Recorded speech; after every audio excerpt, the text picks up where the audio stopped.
Hey guys, welcome back to my channel। आज मैं आ चुका हूँ रांची में और आज हम एक्सप्लोर करेंगे इस ब्यूटीफुल सिटी को जिसे सिटी ऑफ वाटरफॉल्स भी कहा जाता है। फाइनली यहाँ पहुँच गया हूँ।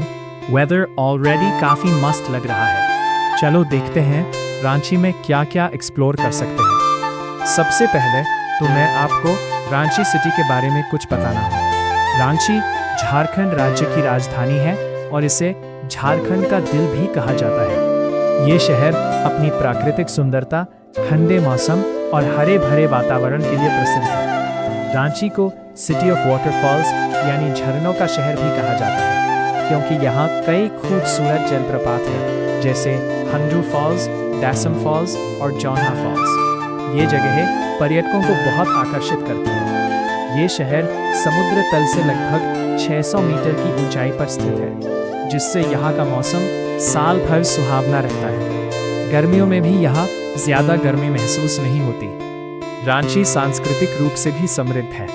यहाँ कई जनजातीय ट्राइबल समुदाय रहते हैं जिनकी अपनी अलग परंपराएं, नृत्य और त्योहार हैं। यहाँ का प्रसिद्ध मंदिर पहाड़ी मंदिर शहर की पहचान है, जहाँ से पूरे शहर का सुंदर दृश्य दिखाई देता है। शिक्षा और खेल के क्षेत्र में भी रांची का महत्वपूर्ण योगदान है। महेंद्र सिंह धोनी, जो भारतीय क्रिकेट टीम के पूर्व कप्तान है, इसी शहर से है। कुल मिलाकर रांची एक ऐसा शहर है जहां प्राकृतिक सुंदरता, सांस्कृतिक विविधता और आधुनिक विकास का सुंदर संगम देखने को मिलता है। रांची सिर्फ एक शहर नहीं, बल्कि एक अनुभव है जहां हर मोड़ पर प्रकृति, संस्कृति और शांति का एहसास होता है।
हैं।